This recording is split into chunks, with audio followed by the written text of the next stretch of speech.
Mesdames, Messieurs, bonsoir et merci de nous retrouver sur les antennes de la télévision panafricaine Afrique Média pour cette autre édition d'appel sur le continent consacré à l'Union africaine et au Sénégal, Macky Sall. Et donc, depuis samedi dernier, le nouveau président de l'Union africaine, en marge donc de ce sommet, qu'il a porté à la tête de l'instance panafricaine, Macky Sall, a donc critiqué les coups d'État qui se succèdent du côté de l'Afrique de l'Ouest, après le Mali, après le Burkina Faso, après la Guinée-Conakry. Le président sénégalais, nouveau président de l'Union africaine, urge contre cette nouvelle manière de prendre le pouvoir. Il craint désormais le vent de l'Ouest. C'est donc ces préoccupations qu'il a reconduit au micro de France 24 en marge du sommet de l'Union africaine. Pour parler donc de cette actualité, nous sommes ce soir avec trois invités, notamment un habitué de nos plateaux. C'est bien sûr Abdoulaye Mbo qui est en direct de Dakar. Bonsoir et bienvenue, cher Abdoulaye. Bonjour à vous, Junior. Merci pour cette invitation. C'est toujours un plaisir de vous retrouver sur le plateau d'Afrique Média. Je dis également bonsoir à Lassana et à Demba. Le plateau, c'est toujours un plaisir, justement, de partager avec des Sénégalais, surtout ceux-là qui sont dans la diaspora. Merci.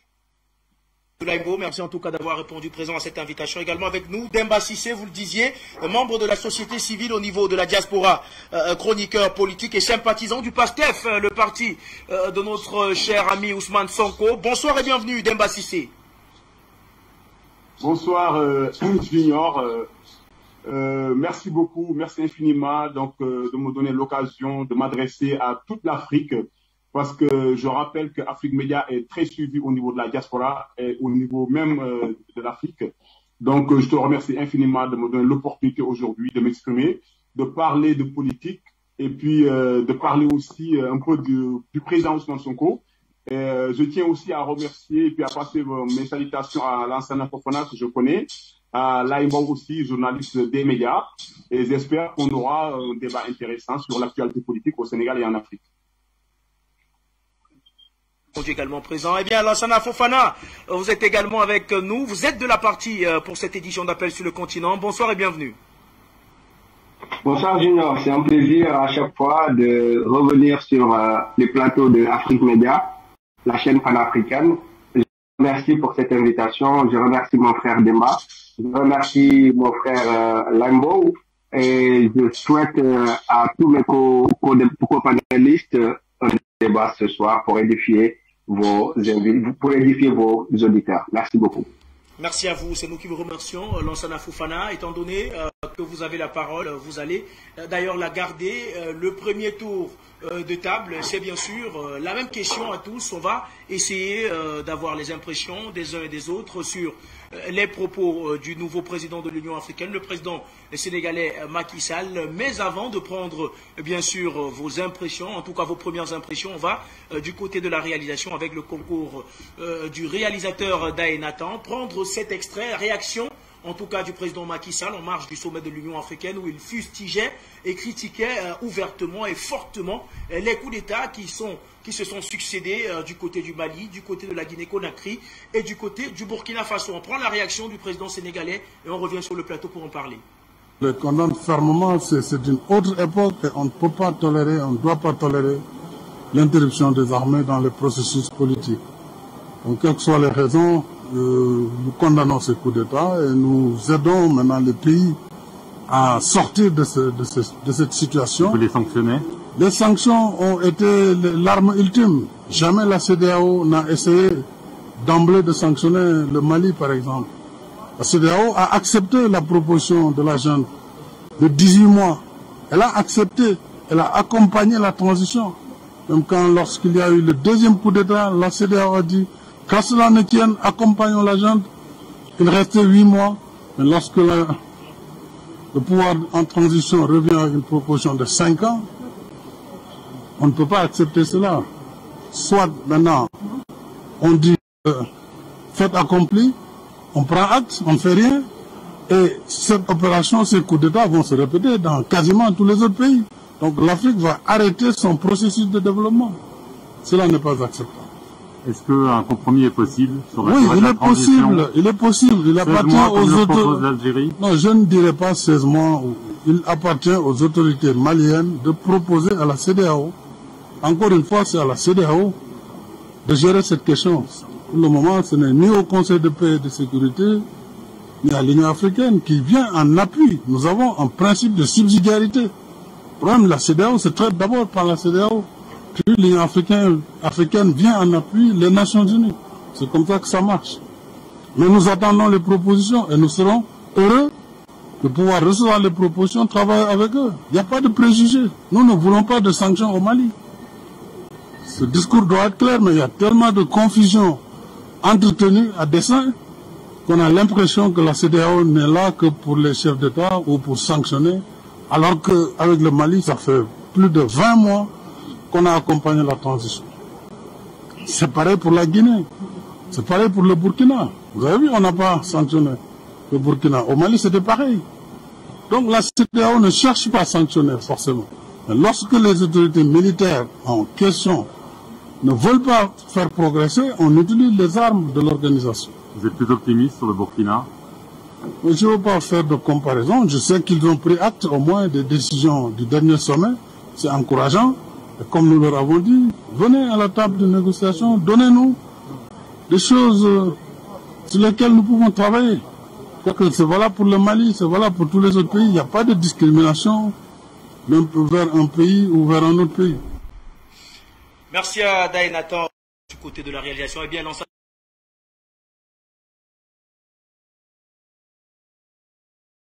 nouveau président de l'Union africaine. Première réaction après l'avoir écouté.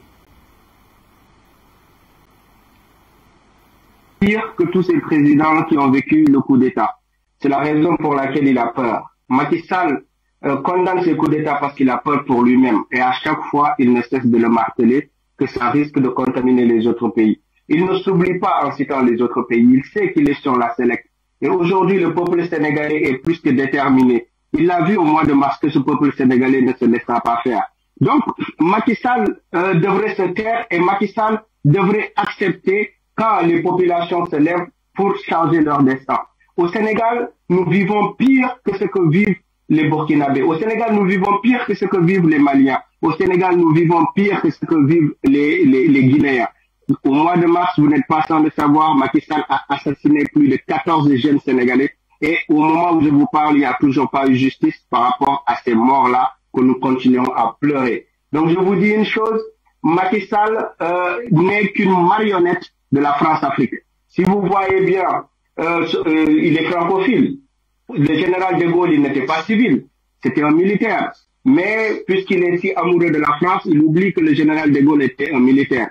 Un des meilleurs présidents d'Afrique, Thomas Sankara, il n'était pas civil, il était militaire. Du Rawlings, du Ghana, il n'était pas civil, il était militaire. Dans plusieurs autres pays, les exemples sont à foison où on voit des militaires relever les grands défis dont sont incapables certains civils au pouvoir. Donc je vous dis quoi? Je vous dis que, en tout cas, sa peur risque de se réaliser parce qu'il continue à maintenir un flou par rapport à sa volonté de briguer ce troisième mandat. Et nous, peuple sénégalais, nous sommes déterminés, nous l'attendons pied ferme. Ce sera d'eau qui fera déborder le vase si une fois il s'évertue à annoncer ses fausses prétentions dont briguer un troisième mandat après 2024.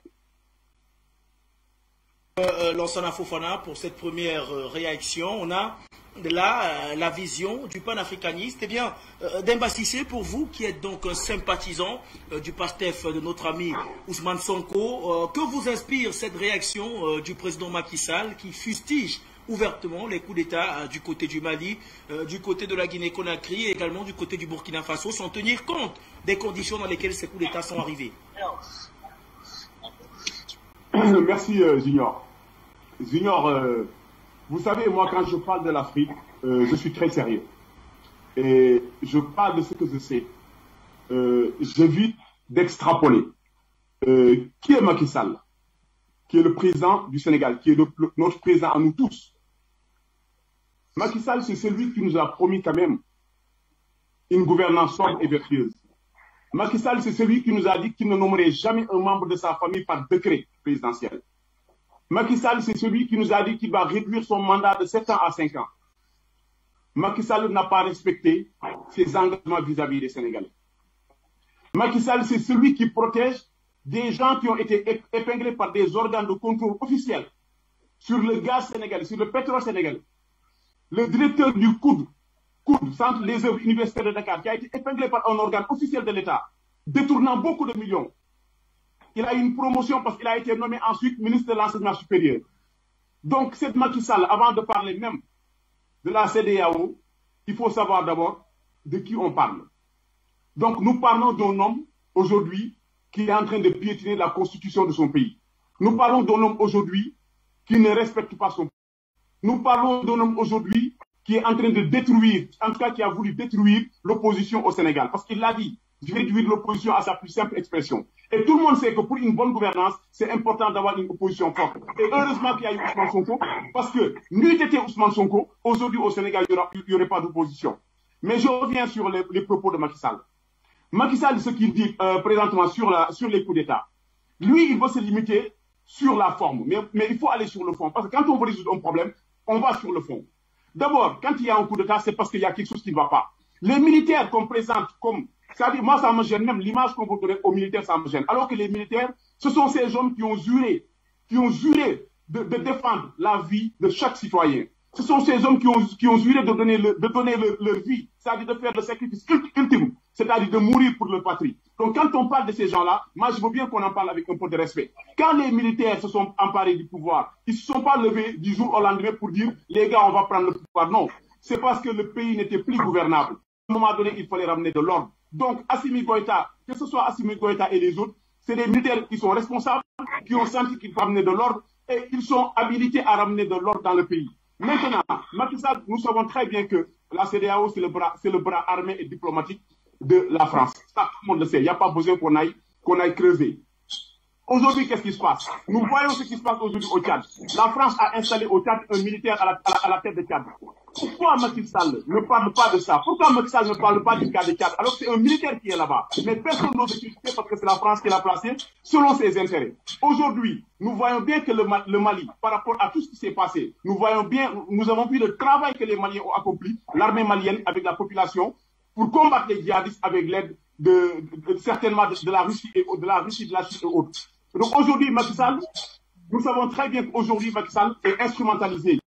Les forces extérieures, qui lui demandent de mettre la pression sur les militaires afin qu'on remette des marionnettes, des civils à la tête de nos États pour pouvoir continuer de les manipuler.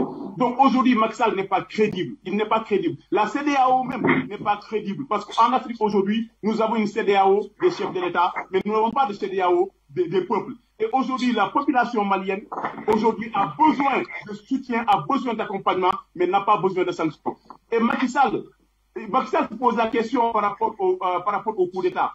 Mais Macky Sall, qu'est-ce que Macky Sall dit par rapport au coup d'État constitutionnel? Nous avons vu des chefs d'État en Afrique qui ont changé la constitution pour rester au pouvoir. Et ni Macky Sall, ni la CEDEAO, ni l'Union européenne, ni les Nations unies, personne ne s'est offusqué de ce qui s'est passé. Donc venir aujourd'hui tympaniser les Africains pour dire que les militaires doivent rendre le pouvoir, moi je pense que ce n'est pas sérieux. Et aujourd'hui, heureusement que nous avons une jeunesse africaine qui est consciente des enjeux politiques, des enjeux géopolitiques. Et heureusement, cette jeunesse est debout. Et grâce à cette jeunesse-là, je pense que toute l'Afrique sera libre d'ici quelques années. Demba Cissé, pour cet autre regard que vous nous apportez. On va donc se tourner à présent vers vous, Abdoulaye Mbo, pour avoir le regard du journaliste que vous êtes sur ces propos du président Macky Sall en marge du sommet de l'Union africaine. Le président de la République du Sénégal a donc ouvertement et fortement critiqué les coups d'État survenus du côté du Mali, du côté de la Guinée-Conakry également, plus récemment encore du côté du Burkina Faso. Abdoulaye Mbo, que vous inspirent donc ces propos du président de la République Macky Sall? Alors, je vous remercie encore une fois et permettez-moi d'abord de saluer l'engagement de Demba et de Lassana. Ils sont nombreux dans la diaspora comme ici au Sénégal à véritablement s'engager. Et c'est cela la beauté de la démocratie, mais c'est également cela véritablement la beauté du panafricanisme. Je ne vais pas essayer de jouer aux équilibristes, je vais analyser avec froideur et par rapport justement à la démarche républicaine justement que l'on devrait pouvoir avoir justement en Afrique et particulièrement en Afrique de l'Ouest, loin justement des coups d'État. Parce qu'en réalité, quoi qu'on puisse dire, il faut toujours condamner véritablement les coups d'État militaires parce qu'en réalité, cela créé une certaine déstabilisation par rapport tout simplement à la bonne marche du pays. Maintenant, il faut se dire que l'Afrique de l'Ouest a connu des séries de coups d'État, mais c'était des coups d'État qui étaient véritablement, qui avaient un sens de révolutionnaire. Et comme c'était le cas au Burkina Faso avec Thomas Sankara, comme c'était le cas au Mali sous l'ère justement de Amadou Toumani Touré. Donc, quoi qu'on puisse dire, c'est l'Afrique de l'Ouest, j'ai l'habitude de dire, qui a véritablement montré le chemin au pays maghrébin 30 ans plus tard avec tout ce qui s'est passé entre 2011 et 2012. Maintenant, si on en revient aux propos du président Macky Sall, je crois bien que ce sont des propos qu'il faut quand même prendre pour argent comptant parce qu'en réalité, on ne souhaite pas voir et continuer de voir des séries de coups d'État en Afrique de l'Ouest et un peu partout en Afrique.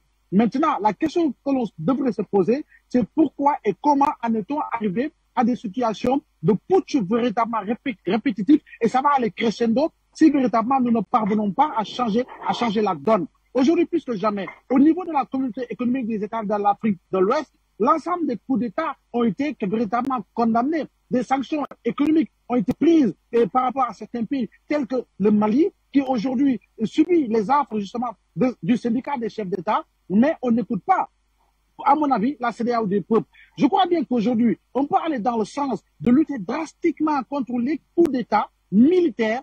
Pourquoi et en quoi faisant? Parce que il y a ce qu'on appelle le protocole additionnel de la CEDEAO qui interdit à tous les pays membres une quelconque communication à 6 mois justement de la tenue d'élections. Je crois bien que cela, nous l'avons compris et cela a été réglé au niveau de la CEDEAO.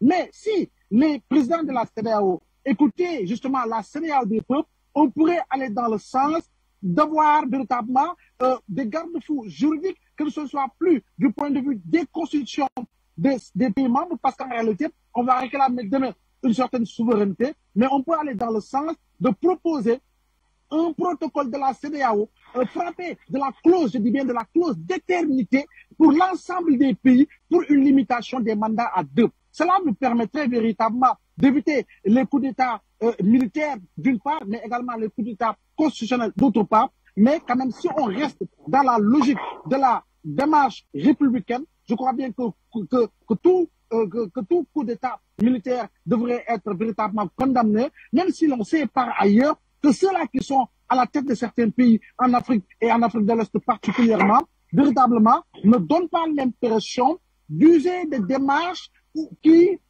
voudraient qu'ils aillent dans le sens véritablement de résoudre les problèmes économiques, les problèmes sociaux de base, mais surtout les problèmes sécuritaires. Parce que ce qu'il s'est passé au Mali et ce qu'il s'est passé au Burkina Faso, on comprend aisément qu'il y a une forte dose justement d'approche sécuritaire. Pour le cas de la Guinée, il a véritablement fallu un coup d'État constitutionnel qui a causé un coup d'État militaire, mais je crois bien qu'on pourrait aller dans le sens. Et en tant que président aujourd'hui en exercice de l'Union africaine, je crois bien que ce discours peut être compris, ce discours est compréhensible si véritablement on se limite véritablement à une posture républicaine qui voudrait que l'on n'aille pas dans le sens véritablement de pouvoir opérer des coups d'État sans pour autant véritablement nous dire qu'au bout, qu'à la sortie de ce coup d'État, le pays retrouve véritablement la voie normale parce que le Mali n'a pas son premier coup d'État. Qu'est-ce qui a changé réellement? Le Burkina n'a pas son premier coup d'État. Qu'est-ce qui a changé réellement? Je crois que ce sont des questions que nous devons nous poser en tant qu'Africains de l'Est pour aller dans le sens de faire des propositions pertinentes, objectives, mais tout en écoutant le peuple de la CEDEAO et en intégrant l'ensemble justement de ces questions. Je crois bien qu'on peut aller dans le sens, en tout cas, de trouver une voie normale par rapport justement à des démocraties normales. Bon, justement, pour rebondir sur vos propos, il est clair que s'il faut faire une analyse froide des situations, les coups d'État, ils sont normalement condamnables, mais au vu des situations, on va prendre l'exemple du Mali et du Burkina Faso. Vous avez évoqué tout à l'heure les enjeux sécuritaires. C'est donc ces questions sécuritaires qui ont poussé les militaires après des mois et des mois de manifestations de la société civile. Les militaires étaient forcément obligés de prendre leurs responsabilités. Est-ce que ce n'est pas donc le climat qui a été créé par l'Occident, comme il se dit, de ce côté-là, qui un peu pousse les militaires à prendre leurs responsabilités face à la situation qui ne cesse de se dégrader? D'emblée, il faut quand même condamner véritablement les accords signés et par le feu et le président Ibrahim Boubacar Keïta et véritablement la France, parce qu'en réalité, c'est des accords léonais qui véritablement ne reposent pas sur des bases qui véritablement répondent aux aspirations du peuple malien. Au Burkina Faso, c'est pratiquement la même démarche avec le président Roch-Marc Kaboré, qu'on le veuille ou non. On ne peut pas comprendre que des militaires qui véritablement défendent l'intégrité territoriale d'un pays ne puissent pas disposer de moyens conséquents. Il y a eu des gendarmes qui ont été tués au Burkina. Pourquoi? Parce qu'en réalité, faute de pouvoir, en tout cas, disposer de denrées alimentaires normales, les militaires étaient obligés de sortir pour chasser des oiseaux, en tout cas, ou de petits animaux. C'est par la suite que certains ont été attaqués et tués. Je crois bien que ce n'est pas normal. Également, les officiers au Mali, l'armée malienne de manière générale, n'a pas été bâtie autour véritablement de l'esprit du respect véritablement de l'esprit républicain. Et ça, c'est la faute véritablement de ces présidents civils qui se sont succédés à la tête de ces pays-là. Il faut quand même que l'on puisse revenir à l'orthodoxie par rapport aux accords que nous devons signer avec véritablement des pays tels que la France ou d'autres puissances étrangères. Du point de vue sécuritaire, je crois bien que, et il faut le dire, le cas du Mali est un cas d'école. Il faut le décrier, il faut le dénoncer, parce qu'en réalité, cela ne respecte absolument à rien, en tout cas en termes d'accords militaires entre deux pays. On ne peut pas comprendre que l'armée malienne puisse être interdite véritablement de fouler le pied sur certains territoires de son territoire. Ce n'est pas possible. Je crois bien que ce sont ces présidents, quand même, quoi qu'on puisse dire, qui ont créé les conditions par rapport justement à la prise de décision de ces militaires qui véritablement en sont venus justement à ces coups d'État. Maintenant, je crois bien que l'Afrique de l'Est aujourd'hui, par rapport justement à cette menace djihadiste, par rapport à cette menace multiforme et multisectorielle qui véritablement pourrait nous amener au pire, je crois bien que nous devons nous asseoir autour d'une table et voir dans quelles conditions nous devons et nous pouvons aller dans le sens de lutter drastiquement contre la présence terroriste en Afrique de l'Est particulièrement, mais également voir dans quelles conditions nous devons signer des accords avec certaines puissances telles que la France, surtout qu'aujourd'hui, que le peuple du Burkina, le peuple justement du Mali, aujourd'hui, ne veut plus de la France et appelle justement la Russie à la rescousse. Est-ce que la Russie sera la clé véritablement pour ouvrir les puissances, ses intérêts particuliers à défendre? Mais quoi qu'il en soit, il nous appartient d'investir dans nos armées, il nous appartient de bâtir des armées républicaines, il nous appartient de donner des moyens conséquents à nos armées, il nous appartient de construire une armée à l'échelle de la sous-région et de construire une armée à l'échelle de l'Union africaine pour des interventions véritablement sur le terrain par rapport justement à ces menaces multiformes, comme je le disais, et multisectorielles en termes justement d'approche sécuritaire. Eh bien, Lassana Fofana, je vous retrouve donc. On a écouté très attentivement Abdoulaye Bo qui a dit des choses très intéressantes en ce qui concerne notamment cette probable entente entre les pays de la CEDEAO sur la limitation de mandat présidentiel peut-être. Cela pourrait être une solution pour éviter les coups d'État. Eh bien, d'après vous, étant donné la position de la CEDEAO et la forte influence qu'a la France sur certains pays membres de cette organisation, est-ce que cela est donc concrètement possible, Lansana Fofana?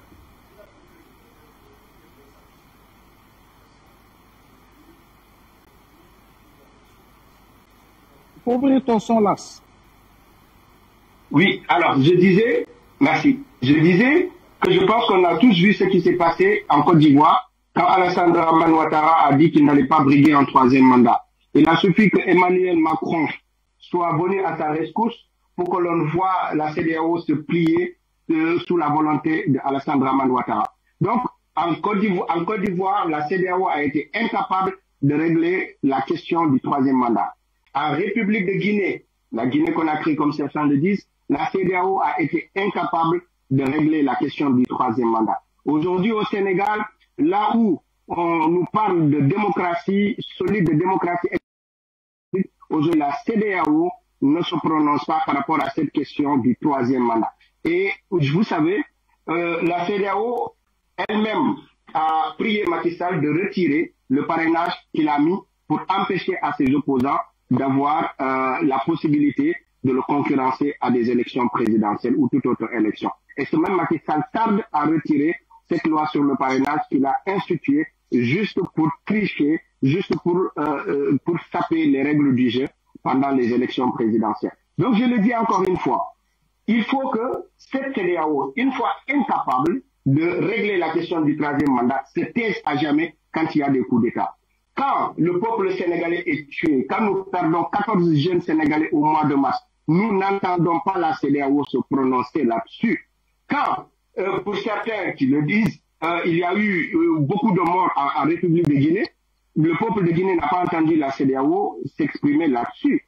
Quand on voit au Burkina les manifestants être violemment réprimés, on ne voit pas la CEDEAO lever la voix pour dire stop, vous devez respecter le droit de manifester des populations. C'est tout cela qui finit par exacerber la colère des différentes populations. Quand nous voyons des détournements de fonds, quand nous voyons au Sénégal Macky Sall emprisonner injustement des opposants, emprisonner injustement Karim Wade, parce que simplement que c'est un adversaire de taille, emprisonner injustement Khalifa Sall, parce que simplement c'est un adversaire de taille, vouloir emprisonner injustement Ousmane Sonko, parce qu'il représente vraiment le choix de la jeunesse sénégalaise. Je pense que tout cela est antidémocratique. Et face à toutes ces violations de notre démocratie, jamais on entend la CEDEAO se prononcer. Quand il y a des détournements, quand des accords qui devraient profiter aux populations sont signés simplement pour satisfaire des intérêts occidentaux, on n'entend pas la CEDEAO se prononcer là-dessus. C'est que la CEDEAO perd sa crédibilité en Afrique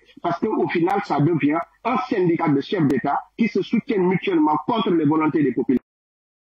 Regardez ce qui s'est fait en Gambie. Quand la CEDEAO a donné mandat à Macky Sall d'envahir militairement la Gambie, est-ce que Yahya Jammeh n'avait pas le droit de demander à ce que les voix soient recomptées? Aux États-Unis, on a assisté à combien de jours de recomptage des voix? C'était tout simplement ce que Yahya Jammeh avait demandé. Il a été dans son plein droit par rapport à ce processus électoral en Gambie. Il avait le droit, évidemment, de convoquer le recomptage des voix. Et il n'a même pas été permis de le faire. Macky Sall a pris un mandat de la CEDEAO pour aller le déloger, pour aller envahir militairement son pays. La CEDEAO ne peut pas se substituer à la souveraineté des pays. La CEDEAO n'a pas vocation à se substituer à la souveraineté du Mali, n'a pas vocation à se substituer à la souveraineté de la Gambie, n'a pas vocation à se substituer à la souveraineté du Burkina. Parce que tous ces pays peuvent, de façon très logique, de façon très cohérente, adopter leur propre chemin, adopter leur propre voie pour atteindre le développement. Dans tous les pays de la sous-région, on voit que nous sommes tous des pays pauvres et très endettés. Et maintenant, quand il y a un pays courageux qui, comme le Mali, veut faire autrement, veut choisir ses partenaires, veut choisir par quelle méthode il va combattre le terrorisme, on entend des cris de tout part, des cris de scandale que le Mali est en train d'inviter des mercenaires, on entend des insultes des autorités vis-à-vis des autorités maliennes, et ce même Macky Sall se permet de les désigner comme la junte, ce qui est une insulte. Je pense que lui, Macky Sall, ne voudrait pas que des autorités de notre pays lui manquent autant de respect. Il devrait respecter le choix du peuple malien. Et sur RFI, devant Alain Focar, il a eu à dire quelque chose qui est une insulte pour la souveraineté et pour le peuple malien. Il a dit que ceux qui sont dans la rue ne sont pas le malien, que ce sont des personnes manipulées par les réseaux sociaux qui se trouvent à manifester et à demander le départ des armées d'occupation que nous avons un peu partout en Afrique. Même au Sénégal, cette armée d'occupation continue à menacer la souveraineté de notre pays, à violer la souveraineté de notre pays, parce que dans aucun pays souverain, on ne voit un pays abriter une armée étrangère. La France a été amenée à demander le départ de l'armée américaine de son sol. Et aujourd'hui, quand en Afrique, on demande le départ de l'armée française, les gens nous crient que nous sommes devenus xénophobes, alors qu'aucun pays souverain ne cohabite avec une armée étrangère. Donc, comme je vous ai dit, cette CEDEAO devrait s'atteler à mettre sur pied la monnaie de la CEDEAO, cette monnaie qui est l'EPO, cette monnaie qui a été falsifiée par Alassane Dramane Ouattara avec la complicité d'Emmanuel Macron. Qu'en pense la CEDEAO? Que nous dit la CEDEAO par rapport à ces défis qui nous attendent? La CEDEAO est bouche bée, la CEDEAO constate les dégâts. La CEDEAO devrait aujourd'hui nous proposer l'alternative par rapport aux francs CFA. Et sur toutes ces questions-là, la CEDEAO ne trouve pas la priorité vraiment de consacrer son énergie à la satisfaction de l'attente des différentes populations. Je pense que cette CEDEAO s'est discréditée parce qu'elle est composée de présidents pantins marionnettes à la solde de l'Occident, ces présidents qui ne sont en train que de dérouler un agenda occidental contre l'intérêt des peuples africains, contre l'intérêt de nos différentes populations. Et il faut avoir le courage de le dire, et je remercie Afrique Média de nous donner l'occasion de le crier haut et fort. Macky Sall est un dictateur qui tue son propre peuple, et les exemples sont là pendant le mois de mars. Le nombre de morts est compté jusqu'à 14, et ces présidents ne sont pas légitimes pour condamner ce qui se passe dans les autres pays voisins. Macky Sall est mal placé pour juger la Côte d'Ivoire. Macky Sall est mal placé pour juger ce qui se passe en République de Guinée. Macky Sall est très mal placé pour juger ce qui se passe au Burkina. Je pense qu'il a perdu l'occasion de se taire, et s'il reprend cette attitude vraiment, cette attitude irrespectueuse envers nos pays voisins, nous, peuple sénégalais, nous allons défendre nos pays frères qui cherchent à sortir de cette colonisation, à sortir de cette situation honteuse de pays dominés par l'Occident depuis plus de 70 ans. Il y en a marre, et c'est le moment de dire stop, la souveraineté avant tout.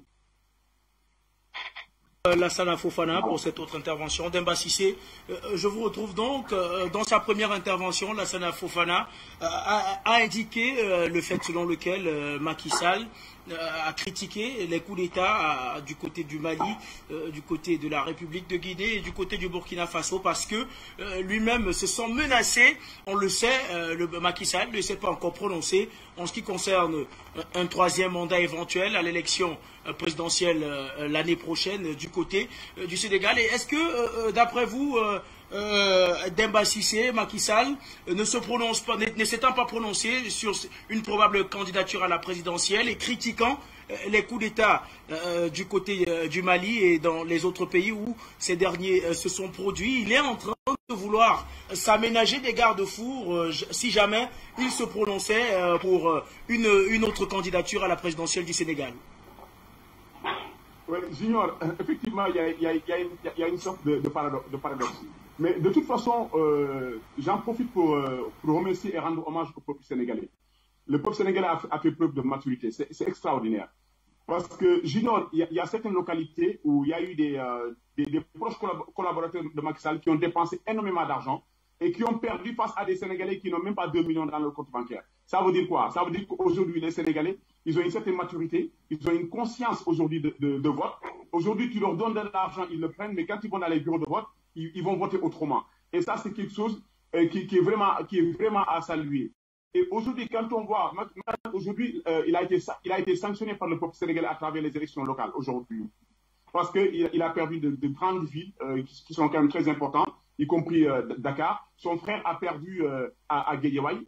Donc, on voit bien qu'il y a des choses qui sont en train de changer. Et Macky Sall, aujourd'hui, n'a plus la même vision qu'il y a quelques mois. Je pense que Macky Sall lui-même sait très bien qu'il sera impossible d'imposer aux Sénégalais un troisième mandat. Parce qu'on lui a déjà annoncé la couleur. Aujourd'hui, Macky Sall, je pense qu'il va essayer de trouver une solution. Il va essayer de préparer un autre candidat. Mais lui-même, c'est-à-dire se porte un candidat, ça, je ne le pense pas. Parce qu'aujourd'hui, Ousmane Sonko, parce que bon, c'est vrai, je reviens un peu sur Ousmane Sonko, tout en restant dans le sujet. Ousmane Sonko, aujourd'hui, a fait une démonstration de force aujourd'hui. Que ce soit au niveau de la jeunesse, que ce soit au niveau de la diaspora. Ousmane Sonko, aujourd'hui, Ousmane Sonko n'a pas les moyens de faire de la politique. Ousmane Sonko n'a pas été un directeur général. Ousmane Sonko, c'est juste un Sénégalais qui a des convictions fortes. C'est juste un Sénégalais qui a eu un parcours exemplaire. C'est juste un Sénégalais qui a eu l'occasion d'être multimilliardaire parce qu'il avait l'opportunité de faire des détournements comme le font les proches collaborateurs de Macky Sall. Mais c'est quelqu'un qui ne l'a pas fait. Parce que, comme je vous le dis, c'est quelqu'un qui a une certaine éthique et morale. Donc, Ousmane Sonko, aujourd'hui, je pense que je peux le dire ici, Ousmane Sonko, aujourd'hui, en 2024, il sera le président du Sénégal en 2024. Je n'ai aucun doute là-dessus. Et par conséquent, il y aura un changement majeur au niveau de la CEDEAO. Parce que le Sénégal, c'est un petit pays, mais avec une diplomatie très forte quand même.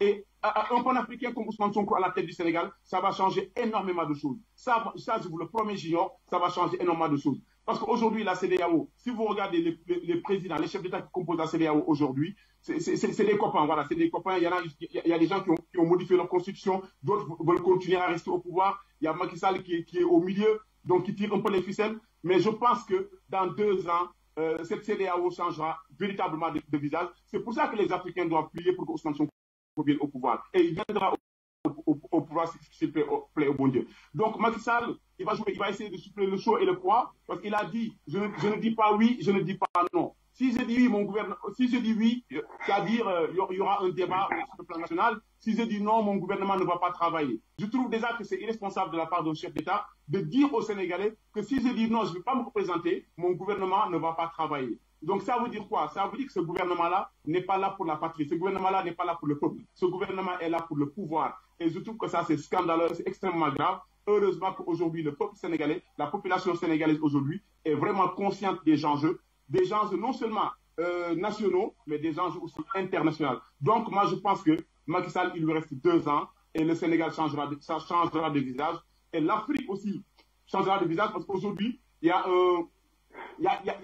un changement majeur qui est en train de s'opérer partout en Afrique.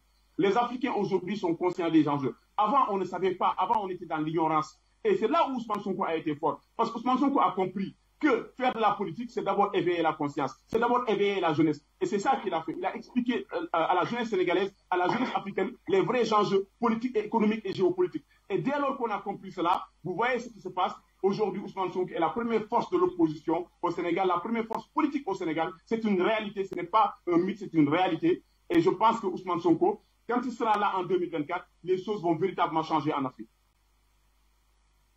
Demba Cissé, eh bien, Lansana Fofana, je vous retrouve donc pour évoquer toute autre chose à présent. On a écouté dans l'extrait que nous vous avons diffusé le président Macky Sall qui faisait état de son point de vue en ce qui concerne les coups d'État successifs du côté de l'Afrique de l'Ouest, au Mali, au Burkina Faso, également en Guinée-Conakry. Il a évoqué les sanctions de la CEDEAO contre le Mali, par exemple, des sanctions qui sont violentes.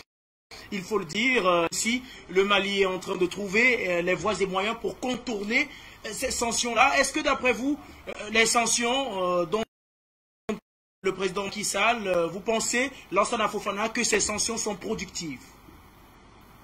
Je pense que nous avons affaire à des criminels, nous avons affaire à des assassins, nous avons affaire à des traîtres qui sont en train de compromettre l'avenir des Maliens.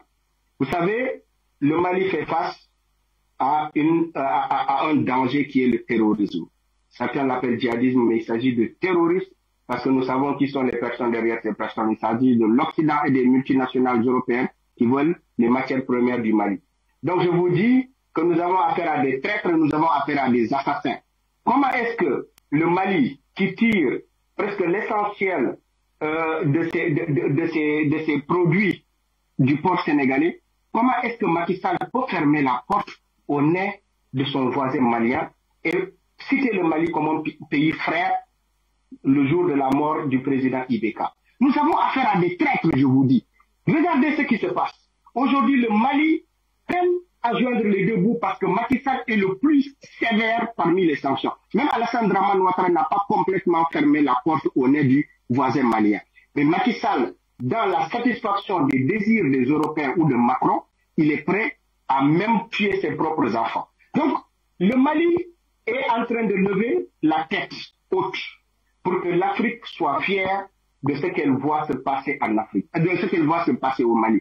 Le Mali est pris en otage par des puissances occidentales. La moindre des choses que la CEDEAO devrait faire, c'est accompagner ce pays-là, c'est ce pays face aux colons. Donc, mais la CEDEAO trahit un pays qui se bat contre le pays colonisateur pour imposer les mêmes positions que l'Union européenne, les mêmes positions que l'Occident. Donc, ces sanctions ne sont pas productives du tout. Ce sont des sanctions vraiment criminelles que toute l'Afrique devrait condamner. Et je vous le dis encore une fois, le Mali va s'en sortir et le Mali risque de tourner le dos au pays parce que nous savons que le Mali fait rentrer dans les caisses de l'État sénégalais plus de 600 milliards de francs CFA que nous sommes en train de perdre parce que Macky Sall s'obstine à épouser les mêmes positions que Macron. Donc, quand le Mali tournera le dos au Sénégal, c'est beaucoup de pauvres Sénégalais qui risqueront de se retrouver dans une précarité sans précédent.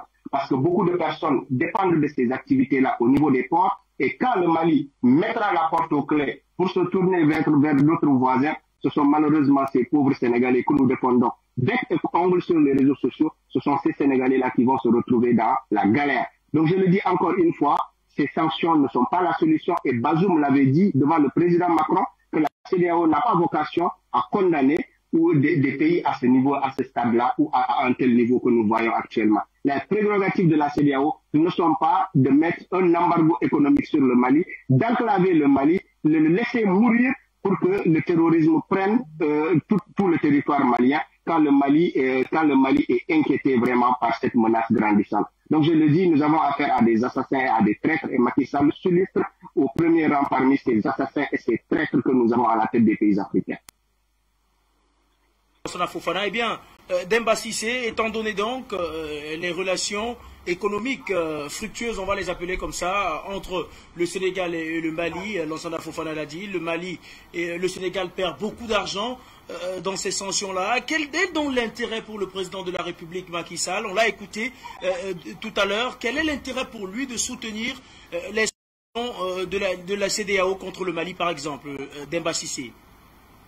Bon, je pense aucun intérêt. Je pense que cet intérêt, c'est Macky Sall, je pense qu'il essaie de préparer l'après-mandat. Hein. Donc, je pense qu'il va chercher la protection de la France parce qu'il sait très bien que lui-même est cité dans des scandales. Hein. Donc, vous savez très bien, Junior, que Macky Sall a signé un décret hein, donc, portant sur des blocs qu'on a donné à Franck Timis, alors que l'inspection générale d'État avait demandé à Macky Sall de ne pas signer parce que c'était frauduleux tout simplement. Mais malgré tout, il l'a signé. Donc, Macky Sall sait très bien qu'il peut être poursuivi pour haute trahison. Donc, pour protéger ses arrières, je pense qu'il est prêt à sacrifier les pays africains. Il est prêt à sacrifier même le Sénégal. Donc, je pense que pour faire plaisir à la France, parce que quand on voit aujourd'hui Blaise Compaoré, bien qu'il soit en Côte d'Ivoire, tout le monde sait qu'il a été exfiltré par les agents français et qu'il est protégé par la France, bien qu'il est en Côte d'Ivoire. Donc, je pense que Macky Sall est dans le même cas de figure. Macky Sall cesse à protéger ses arrières. Donc, c'est pour ça que Macky Sall, il applique à la lettre ce qui vient de l'Élysée ou du Quai d'Orsay, peu importe. Donc, aujourd'hui, le fait de fermer, effectivement, économiquement, c'est le Sénégal qui est perdant dans cette histoire-là, comme l'a dit Lansana. Mais moi, ma crainte, ce n'est même pas ça. Ma crainte, c'est qu'aujourd'hui, si les Maliens se tournent vers la Guinée qui n'a pas fermé sa frontière, ou si les Maliens se tournent aujourd'hui vers l'Algérie ou vers la Mauritanie, et que même si on enlève l'embargo par la suite, le Mali peut dire que non, nous avons déjà changé de cap, nous avons d'autres partenaires, donc il est hors de question de revenir à Dakar. Et là, ce serait vraiment un coup très dur pour l'économie sénégalaise. Mais comme Macky Sall n'en a que faire de l'économie sénégalaise, ce n'est pas son problème. Lui, tout ce qui l'intéresse, c'est de protéger ses arrières. Demba Cissé, bien, Abdoulaye Mbo, avant peut-être d'ouvrir le standard, je vous retrouve donc, on le sait, le président Macky Sall était au micro de France 24. Abdoulaye Mbo, après certains observateurs politiques maliennes et certains observateurs de la géopolitique du continent africain, le président Macky Sall se serait rapproché de l'Iran, qui est un partenaire de Moscou et également un partenaire de Pékin. S'il faut appliquer le dicton selon lequel l'ennemi de mon ami est mon ennemi, si le président Macky Sall se rapproche de Téhéran, ça veut dire qu'il est probablement très proche de Moscou et de Pékin, étant donné le média qui a interviewé le président Macky Sall. Est-ce que vous partagez l'avis de ceux-là qui pensent que les propos qu'il a tenus, il les a tenus justement parce qu'il était au micro de France 24? Bon, je ne le pense pas parce qu'en réalité, condamner des coups d'État, ce n'est pas seulement au micro de France 24. Je crois bien qu'il a eu à le faire sur pas mal de plateaux, mais je reste quand même sur véritablement ligne d'observateurs et de journalistes pour véritablement aller dans le sens d'éviter justement toute forme de partisanerie liée justement aux propos tenus par le président Macky Sall. Encore une fois, je crois bien qu'il nous faut quand même nous rappeler une chose.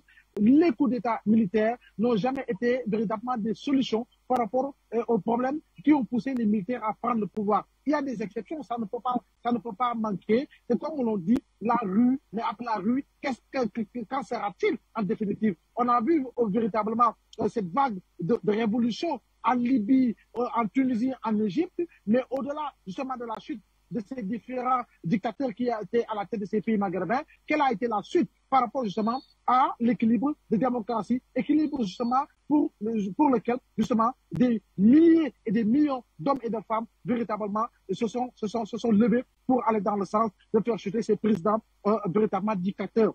Donc je crois bien que si on revient véritablement à l'observation intéresse, qu'on devrait pouvoir nous dire tous, allez, Jacques TS, le sort en est jeté. Mais le sort, c'est un signe indien et qu'il faudrait aller dans le sens de briser.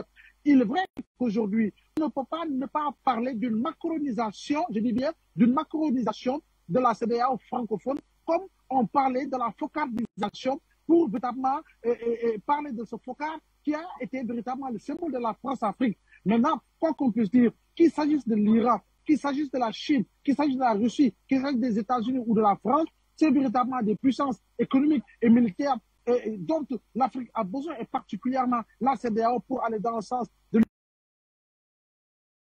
djihadistes. Mais aujourd'hui, on peut affirmer sans se tromper qu'effectivement, il y a véritablement des présidents au sein de la CEDEAO, tel que le nôtre et tel que le président ivoirien, qui véritablement soutiennent fortement la France dans sa démarche de pouvoir rester en Afrique de l'Est. Maintenant, est-ce que le départ de la France pourrait avoir des conséquences fâcheuses en termes, en tout cas, de géostratégie et de géosécurité? Est-ce que l'arrivée de la Russie pourrait aller dans le sens de résoudre véritablement les problèmes que nous connaissons? Je dis encore une fois, et je le dis haut et fort, il faut impérativement que l'Afrique de l'Ouest et l'Afrique de manière générale refusent que nos terres soient véritablement le terrain véritablement d'accrochage de cette guerre froide aujourd'hui déclarée non officieuse. Parce qu'en réalité, qu'on le veuille ou non, la Chine, la Russie et les pays occidentaux, véritablement, c'est même une guerre froide. Même si c'est une guerre qui n'est pas encore officielle, il ne faudrait pas quand même que l'on accepte que l'Afrique de l'Ouest, particulièrement le Mali, particulièrement le Burkina, particulièrement la Guinée et tous les autres États qui aujourd'hui ont connu des coups d'État, véritablement soient le terreau fertile véritablement de cette guerre froide entre les différentes puissances économiques et militaires. Maintenant, je crois bien que la démarche aujourd'hui, c'est le sens de pouvoir nous dire que le problème des mandats, ça c'est ma conviction personnelle, après véritablement des recherches effectuées, après avoir écouté pour entendre énormément de chercheurs, énormément de spécialistes en la matière, si nous arrivons à une stabilisation démocratique de nos États, et cela passera nécessairement par la question des mandats, je crois bien qu'on pourrait aller dans le sens de pouvoir mieux lutter contre les coups d'État, d'anticiper sur pas mal de dossiers. Parce que, ils l'ont dit, Demba et Lassana, il est vrai que le débat aujourd'hui autour au Sénégal concerne une troisième candidature, parce qu'en réalité, vous m'excuserez, il faut corriger cette dérive sémantique qui voudrait qu'on parle de troisième mandat. Il n'y a pas encore de troisième mandat, il y a possibilité de troisième candidature. Parce qu'en 2012, le président Abdoulaye Wade avait obtenu une troisième candidature, mais n'avait pas eu un troisième mandat. Et c'est important de le souligner.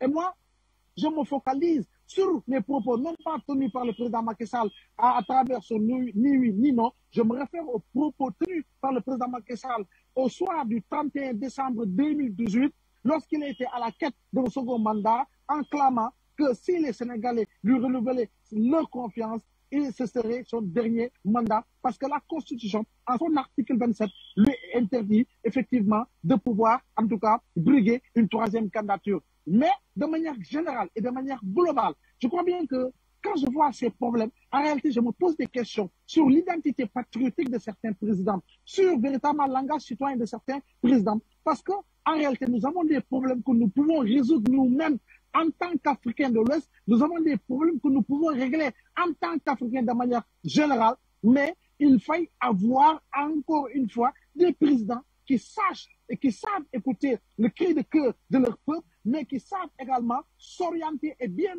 et s'orienter dans la bonne direction. La bonne direction, c'est une gestion sobre et vertueuse, c'est une distribution des richesses, c'est lutter véritablement contre les inéquités sociales, c'est lutter contre les détournements de deniers publics, c'est aller dans le sens de bâtir, de construire des armées républicaines dotées de moyens conséquents. Je vous assure que si nous avons des présidents qui utilisent cette démarche-là, qu'il s'agisse du Mali, qu'il s'agisse du Burkina, qu'il s'agisse de notre pays en Afrique, nous irons dans le sens de pouvoir trouver des solutions, et je dis bien des solutions définitives à ces crises récurrentes que nous traversons depuis la veille des indépendances et au-delà des indépendances, et nous continuons de vivre justement au XXIe siècle, alors qu'en réalité, le monde marche autrement pour atteindre véritablement le sommet du développement économique et social. pour les quelques précisions que vous nous avez apportées. Le standard est donc désormais ouvert, chers téléspectateurs, pour vous qui souhaitez participer à cette édition d'appel sur le continent, consacrée bien sûr aux propos du président sénégalais Macky Sall, tenu en marge de son élection à la tête de l'Union africaine. Le président sénégalais a fortement et ouvertement critiqué les coups d'État au Mali, au Burkina Faso et en République de Guinée. Nous en parlons donc avec vous et nos invités dans cette édition d'appel sur le continent. Nous sommes donc au standard avec le premier intervenant qui nous a rejoint. C'est bien sûr Monsieur Abou qui nous appelle de l'Angleterre. C'est Abou d'Angleterre. Bonsoir et bienvenue, cher Abou. Oui, bonsoir, mon très cher frère Junior Wapo, l'étoile montante gymnastique d'Afrique Média. Sans que vous saluez avec beaucoup de déférence, je salue tous vos invités avec déférence, les techniciens, le PDG que j'adore et tous les appelants qui sont sur la plateforme Telegram d'Afrique Média. Donc je dis cela, Junior Wapo, le néo-panafricaniste que je suis, conçoit des propos du citoyen Macky Sall comme des propos discriminatoires à l'égard d'autres citoyens qui sont appelés, disons qu'ils appellent militaires ou jeunes militaires. Parce que nous, les néo-panafricanistes du XXIe siècle, nous disons aux citoyens Macky Sall que nous ne faisons pas de jugement de valeur. Nous faisons des jugements basés sur les faits. C'est pourquoi que nous applaudissons les coups d'État actuellement, en ce temps qu'est de l'évolution de l'Afrique. Pourquoi nous le faisons? Nous nous basons sur le fait que les civils comme Macky Sall ont opéré depuis qu'ils sont au pouvoir. Nous nous basons sur le fait que les civils comme Alassane Dramane Ouattara, tous les civils qui ont été au pouvoir, comment ils ont tué plus de militaires et plus de citoyens africains que les militaires qui viennent de prendre le pouvoir sans peine de sang. Parce qu'on ne sait pas si les faits sont têtus. Ce n'est pas des jugements de valeur. Nous, on n'a pas besoin de jugements de valeur. On n'a pas besoin de ce qu'ils répètent, ce que les Français lui disent. Nous, les Africains, nous sommes très lucides, très conscients. Nous disons que rien n'est plus cher que la vie. La négligence des civils au pouvoir a coûté beaucoup à l'Afrique, a coûté beaucoup de vies. Par exemple, au Mali, Macky Sall, où il était quand les terroristes équipés par les Français et installés par les Français ont tué les Maliens civils pendant un mariage. Ils les ont tués. Combien de civils sont tombés ce jour-là? Macky Sall n'a jamais soulevé ce problème-là. Ni c'est jamais sujet comme ce problème-là pour dire que la France doit payer pour ce qu'elle a fait au Mali. Et en plus, quand on tue les militaires dont on parle, nous voulons que, pour la gouverne des citoyens comme Macky Sall n'est pas plus citoyen qu'un militaire. Le militaire, il est doublement patriote. Pourquoi? Parce que le militaire, d'abord, c'est prêt à mourir pour sa nation, puisque ça fait partie de son contrat de travail. Donc, de facto, il est déjà quelqu'un qu'on doit beaucoup respecter parce qu'il s'est engagé pour donner sa vie. Mais par contre, Macky Sall, d'abord, il n'est pas patriote, et il ne respecte pas les militaires, donc c'est un mépris, donc il n'est pas civique. Vous comprenez? Mal élevé parce que parler des gens qui sont prêts à mourir pour défendre leur patrie, tu dois quand même leur parler avec beaucoup de diligence, beaucoup de respect, avec quand même considération. Mais parler des militaires comme si un militaire au pouvoir n'était pas légitime en tant que citoyen, c'est son droit légitime. On a vu que les militaires en France, c'est eux qui ont fait la France à ce niveau-là. On a vu les militaires, tout comme on appelle ça, Kadhafi, comme il avait développé son pays. Ici, en Guinée équatoriale, c'est un militaire. On a vu la majeure partie des pouvoirs militaires, comparé au pouvoir civil, les pouvoirs militaires ont toujours œuvré pour le bien-être de leurs citoyens.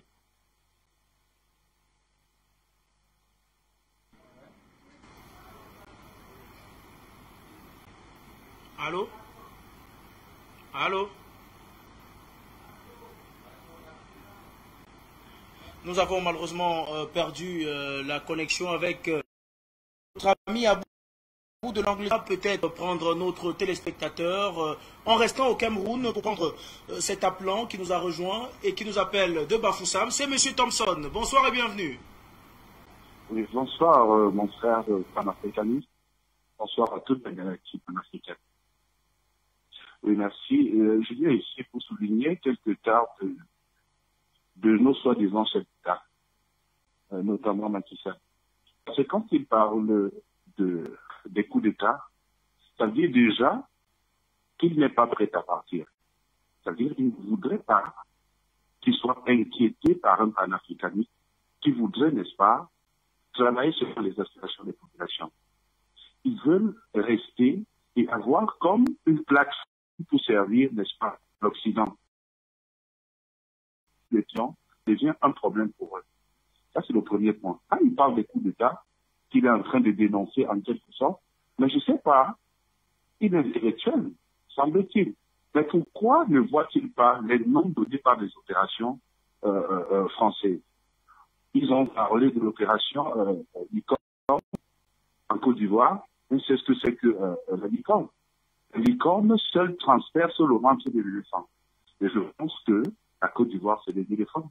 Et cette opération a transpercé vraiment le ventre de l'éléphant pour vider et mettre, n'est-ce pas, un pantin aujourd'hui qu'on appelle Vigile, qui est le drama, qui lui aujourd'hui qui est là, parce qu'ils ont voulu l'imposer. On se souvient de l'opération Sangari à RCA.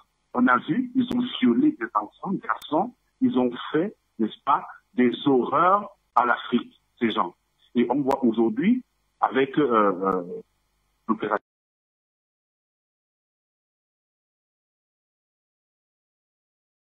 simplement, l'épée divisée. Mais pourquoi ce Macky Sall ne voit pas toutes ces choses-là de près? Pourquoi il ne voit pas ça de près? Ils veulent à tout prix nous obliger à faire leur volonté. Et ça, ce n'est pas Macky Sall qui parle. Parce qu'un militaire au pouvoir, souvenez-vous, certains pays africains se sont développés grâce aux militaires. Regardez, pour qu'un militaire qui est du pouvoir, il faut le tuer. Et ça, c'est ce que la France fait. C'est assassiner parce qu'ils savent qu'un militaire, si on enlève le pouvoir pour mettre un pantin ou un vigile, comme ils sont là, les Macky Sall et consorts, mais c'est un problème pour eux. Le militaire va tout faire pour revenir, n'est-ce pas, sur la pression et les descendre. Et pour ça, un militaire en Afrique n'est pas bon pour eux. Il faut donc envoyer les vigiles devant pour prévenir que nous ne voulons pas les militaires. Et quelque part, vous voyez, Macky Sall est en train de dire qu'il est en train de voir son co venir en fanfare. Et il se dit, mais lui-même, bientôt, il sera touché. Et de l'autre côté, on a Ouattara qui est là, on a Bazoum de l'autre côté, et parlons aussi du président ghanéen, Nana Akufo-Addo. Ces gens sont en train, n'est-ce pas, de vouloir biaiser tous les programmes africains pour continuer, n'est-ce pas, à servir les intérêts du colon. Alors, ça, c'est la peur, quand il dit. Mais moi, je dis, et je redis, tous ces chefs d'État, pendant, vigiles aujourd'hui, ne pourront plus décider pour nous. S'ils veulent rester là où ils sont, ils doivent faire ce qui rentre dans les aspirations, selon les aspirations de nous, les patriotes, les populations, parce qu'ils travaillent pour nous. Et nous sommes là pour une Afrique nouvelle. Nous sommes là.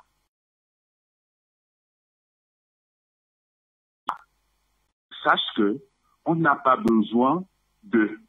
Les coups d'État ne peuvent que se passer si, à la tête, n'est-ce pas, d'un pays, il y a quelqu'un qui essaie de faire des choses pour ses intérêts et les intérêts du colon. Là, ça ne va pas manquer parce qu'on n'aura pas mille manières de l'enlever là-bas. On va toujours trouver des procédures parce que l'armée est patriote. L'armée appartient au peuple. Donc c'est le bras agissant du peuple qui décide, n'est-ce pas, de t'enlever pour mettre quelqu'un qui va aller dans le sens du patriotisme et des intérêts des populations africaines. Afrique Média, je vous remercie. Bonne soirée à vous. Vraiment, beaucoup de courage pour la conscientisation de tous les Africains. Merci. Bye. C'est nous qui vous remercions, cher monsieur Thompson. À votre suite, on va prendre la direction de la Côte d'Ivoire pour retrouver notre Amazone, Madame Cissé. Bonsoir et bienvenue, Madame Cissé. Bonsoir, Junior Wafo. Bonsoir à tous mes frères sur le plateau. Et bonsoir à notre frère du Sénégal. Félicitations pour la brillante victoire des Sénégalais. Nous sommes fiers. Junior Wafo, il y a un universitaire ivoirien qui, dans un rapport, a donné les causes des coups d'État et les causes des guerres civiles en Afrique. Et parmi les causes des coups d'État, d'abord, il a dénombré 120 coups d'État en Afrique en 60 ans. Et il a donné dont 3 coups d'État par an en Afrique. C'était avant les derniers changements de pouvoir au Mali et au Burkina. Maintenant, les causes des coups d'État. Mais le président Macky Sall doit savoir quelque chose. C'est comme un médecin qui est en face d'un patient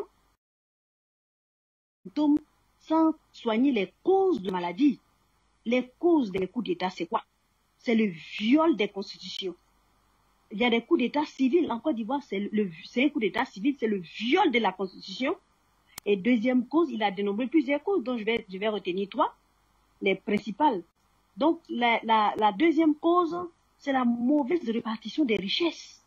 Quand le pétrole est découvert au Sénégal, et que, après un appel d'offres, le président Macky Sall choisit la société la moins performante pour lui donner le contrat, c'est-à-dire une société française. Et ça, vous pensez que ça ne révolte pas ça?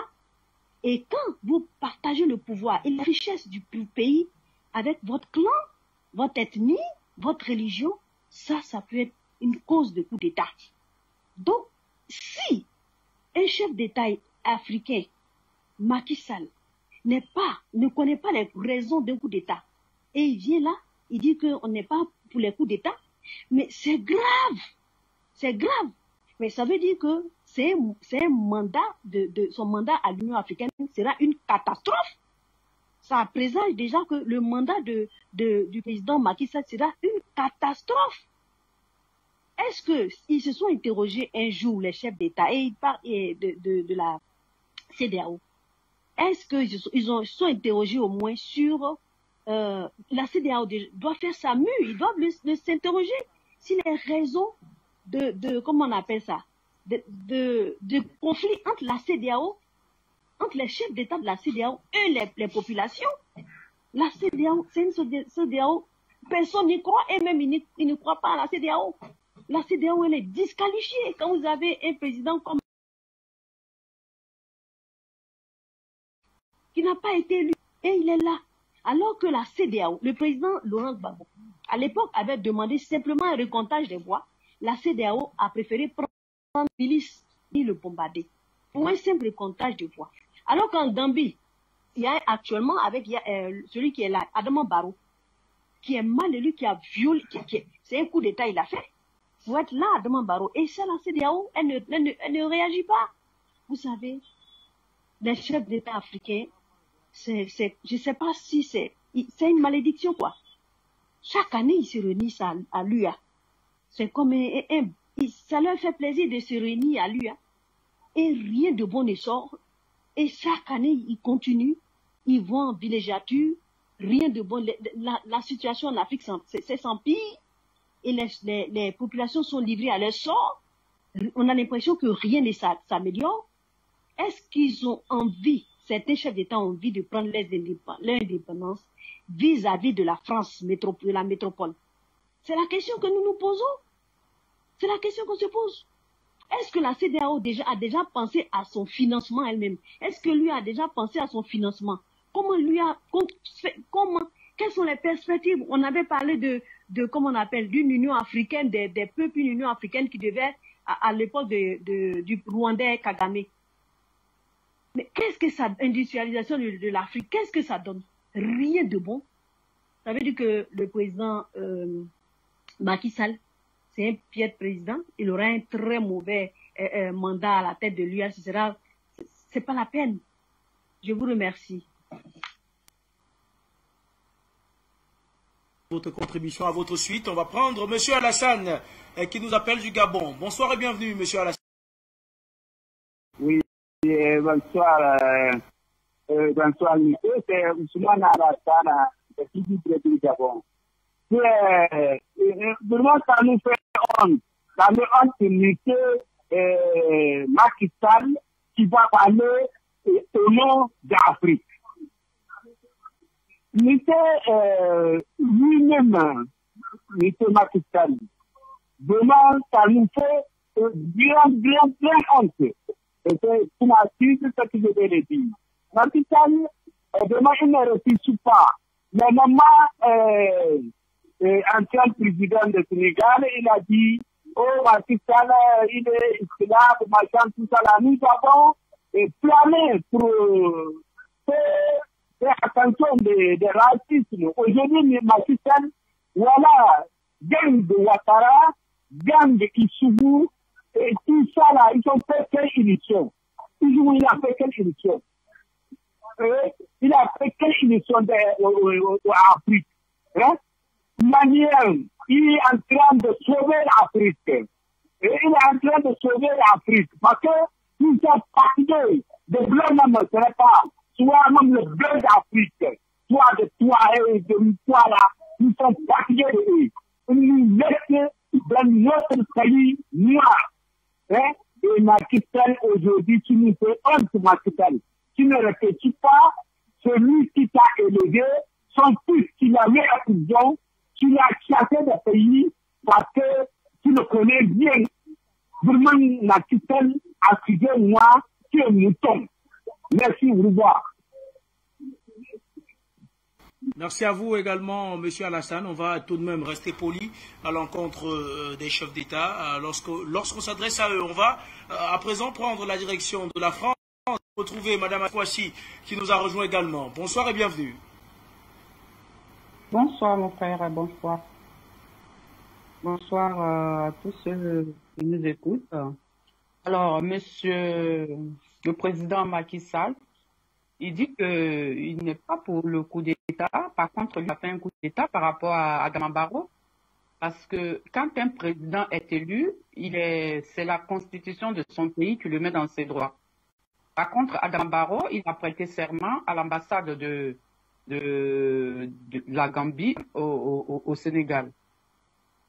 Et là aussi, on peut dire que c'est un coup d'État parce que ils ont tout fait pour enlever le président qui était en exercice, soit disant qu'il n'avait pas été élu.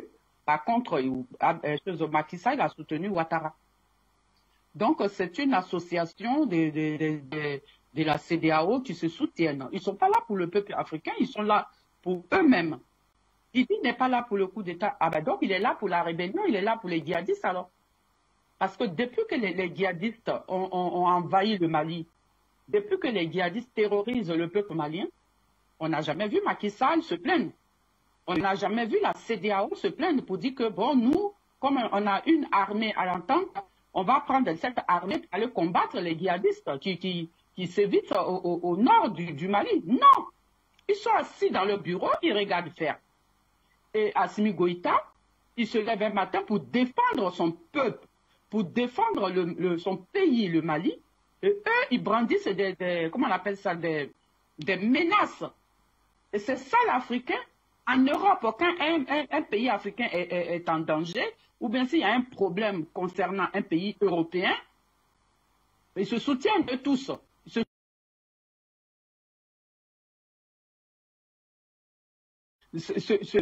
Qui veut le développement de son pays, tous les autres pays africains sont contre ce pays-là. Et là, c'est terrible pour l'Afrique, c'est terrible pour les Africains. Quand on voit les chefs d'État qui ne savent pas ce qu'ils veulent, ils ne savent pas ce qu'ils veulent, ils soutiennent la rébellion, ils soutiennent les coups d'État constitutionnels, ils soutiennent les djihadistes, mais ils ne soutiennent pas les coups d'État. Et pourquoi? Qui envoient les coups d'État.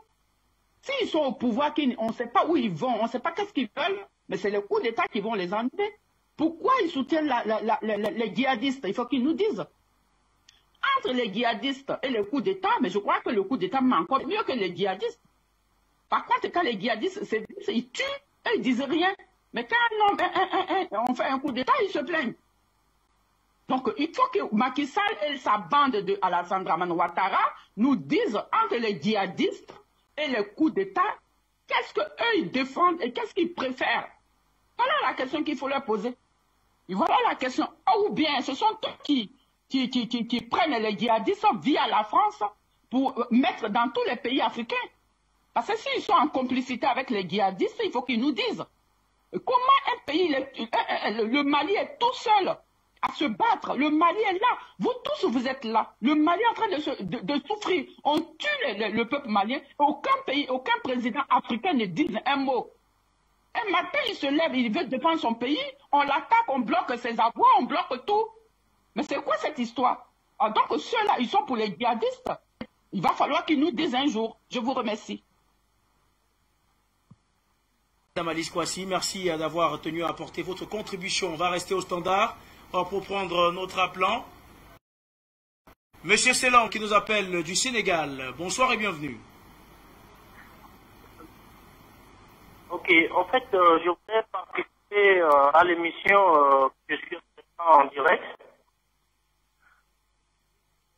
Ok, en fait, je voulais intervenir et dire que le président Macky Sall, son intervention en condamnant les coups d'État qui sont en train de se manifester dans la région, il est juste en train de se protéger parce qu'il a peur, il tremble. Mais ce que ce président, ces dirigeants africains n'arrivent pas à comprendre, c'est que c'est les peuples, c'est la jeunesse africaine qui est fatiguée et qui s'est levée pour arracher leur victoire. Et cette victoire, nous allons l'arracher. Nous voyons des présidents ici qui font, par exemple, l'exemple du Togo. Une seule famille qui dirige un pays pendant plus de 50 ans. Nous avons vu ce qui s'est passé en la Côte d'Ivoire. Alors, qu'est-ce que Macky Sall veut nous dire? Il veut nous dire quoi exactement? En tout cas, ce qui est sûr est que la jeunesse africaine est debout aujourd'hui. La jeunesse africaine est debout aujourd'hui et on ne va pas lâcher. Je salue les deux partis sénégalais qui sont sur le plateau et dont je ne pas du nom. Un parmi même si Macky Sall le troisième mandat n'a pas avec les zones, le Sénégalais va je crois en ça vraiment que j'ai vécu avec ce point 12 ans maintenant. Je sais que même s'il parvenait à le troisième candidature, il ne va pas s'en sortir. Voici ce que je voulais vraiment intervenir par rapport à ce qui se passe actuellement au Mali. Mais il y a quelque chose qui m'a un peu dérangé hier lorsque le président français est parti en Russie rencontrer Vladimir Poutine. Après leur rencontre, il y avait eu une conférence de presse dans laquelle les journalistes ont eu à poser la question au président russe par rapport à leur position au Mali. J'étais un peu surpris d'entendre le président Poutine dire que son gouvernement n'a rien à voir avec les éléments russes qui sont sur le terrain malien. Et ça, bon, en tout cas, je ne sais pas si Afrique Média aura à faire un débat sur ce sujet pour nous éclairer encore de plus. Je vous remercie. Nous vous remercions effectivement. Il y a juste une petite précision à apporter. Le président Vladimir Poutine n'a pas dit que son gouvernement n'avait rien à voir avec les instructeurs russes. Il a dit que son gouvernement n'avait rien à voir avec le groupe Wagner, comme il se fait appeler, parce que le groupe Wagner, c'est purement une invention de l'Occident. À votre suite, on va prendre notre dernier appelant, le dernier appelant de cette série. C'est M. Kwebo qui nous appelle du Cameroun. Bonsoir et bienvenue. Bonsoir, Monsieur Junior Lofo. Bonsoir aux téléspectateurs d'Afrique Média et bonsoir à tous ceux qui appellent pour soutenir le débat. Monsieur Junior Lofo, vraiment, je suis très content de partager vraiment toutes les raisons des coups d'État en Afrique. C'est quand même étonnant que Macky Sall se lance dans une opération aussi mensongère. Disons que, pour moi, pour résumer ce qu'a dit Mme Cissé et même Zerfel, c'est que les raisons pour lesquelles il y a les coups d'État en Afrique, il y en a deux. C'est d'abord parce que nos chefs d'État font des coups d'État constitutionnels. Faisons un petit bilan rapide. Coup d'État constitutionnel au Togo, plus de 1200 morts. Coup d'État constitutionnel en Côte d'Ivoire avec M. Ouattara, plus de 350 morts. Coup d'État constitutionnel au Cameroun, de 800 morts, c'était en 2008. Coup d'État constitutionnel au Tchad, c'est la mort du président, du maréchal et toute une marmaille de ce qu'on appelle les rebelles. Mais alors que si vous regardez les coups d'État militaires qui ont eu lieu ces derniers jours, en zone francophone, il n'y a quasiment pas eu de mort. Quelques petits dégâts collatéraux. C'est pour vous dire que ces coups d'État sont les bienvenus. Mais pourquoi les coups d'État militaires sont les bienvenus, M. Junior Nwafo? Pour une raison simple. C'est que la France nous fait la guerre depuis nos indépendances. Depuis que nous avons proclamé notre indépendance, elle nous fait une guerre sournoise, mais une guerre non déclarée. C'est ça qui fait qu'à chaque moment, nous nous retrouvons avec des chefs d'État qui servent la France contre leur peuple. Donc quand nos militaires se lèvent pour nous défendre, ils sont obligés de passer par un coup d'État. C'est pour ça que les régimes qui ont bien réussi en Afrique, que ce soit Kadhafi, que ce soit Sankara, que ce soit Jerry Rawlings, tous ces gens-là ont remis leur pays sur le chemin parce qu'ils dirigent leur pays comme des pays qui sont en guerre contre une autre nation. Je crois que vous avez animé une émission dernièrement où on disait qu'il fallait que tous les Africains aient la formation militaire. Parce que nous sommes en guerre en réalité.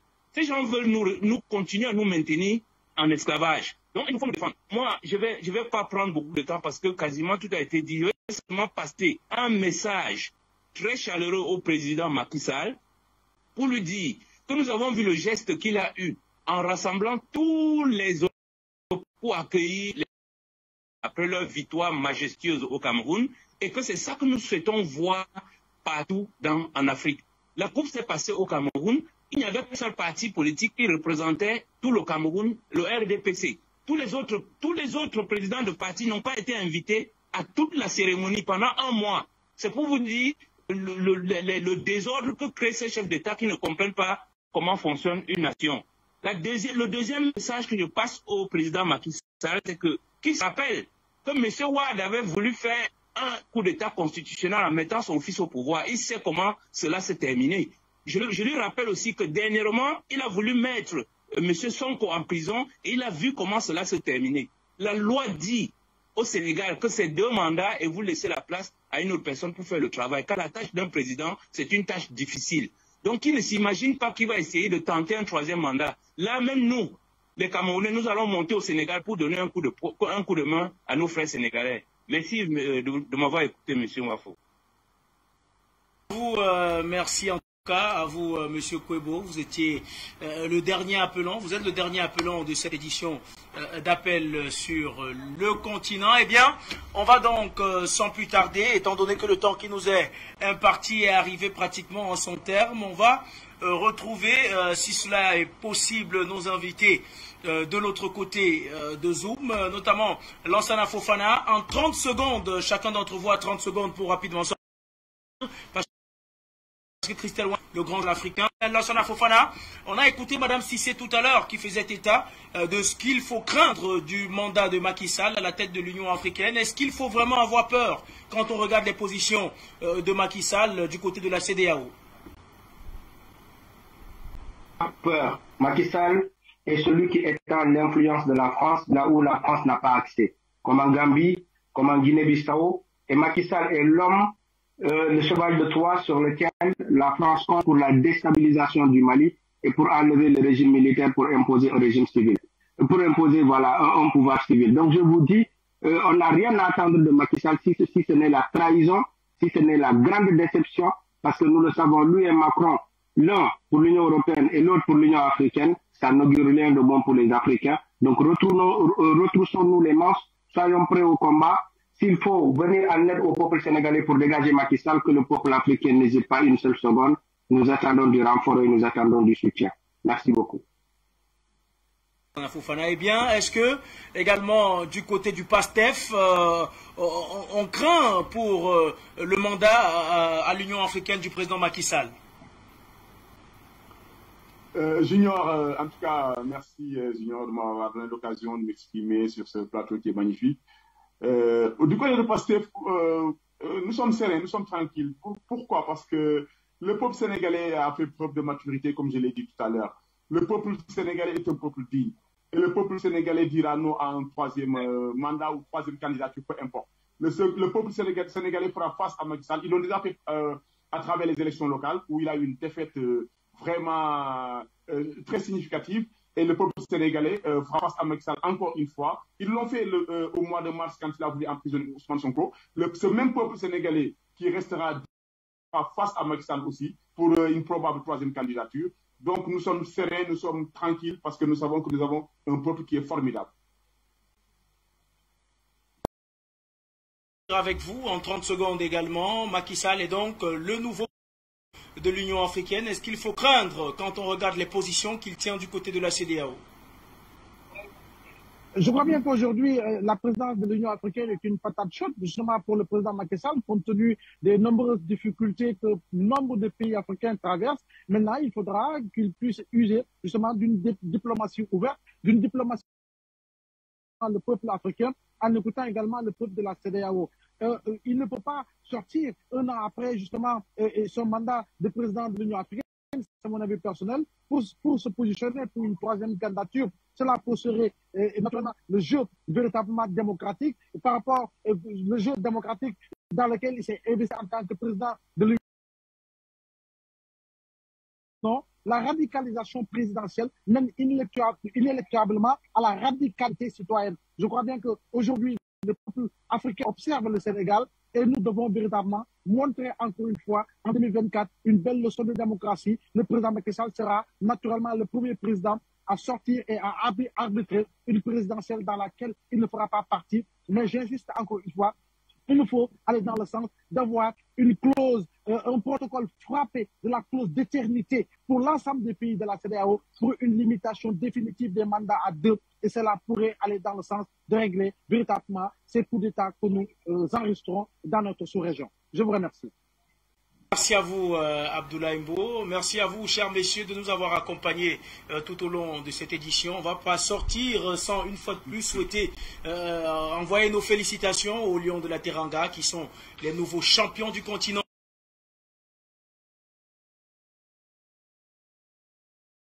Nous avoir suivis. Merci à l'équipe technique qui a travaillé pour la réussite de cette émission. Daé Nathan est à la réalisation et Adrien au call center. Merci d'avoir participé.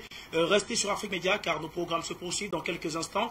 Vous serez en compagnie de Christelle Wanji dans le cadre du Grand Journal africain. Quant à moi, je vous retrouve demain soir pour une autre édition d'Appel 30 heures de Douala au Cameroun. Mesdames, Messieurs, bonsoir.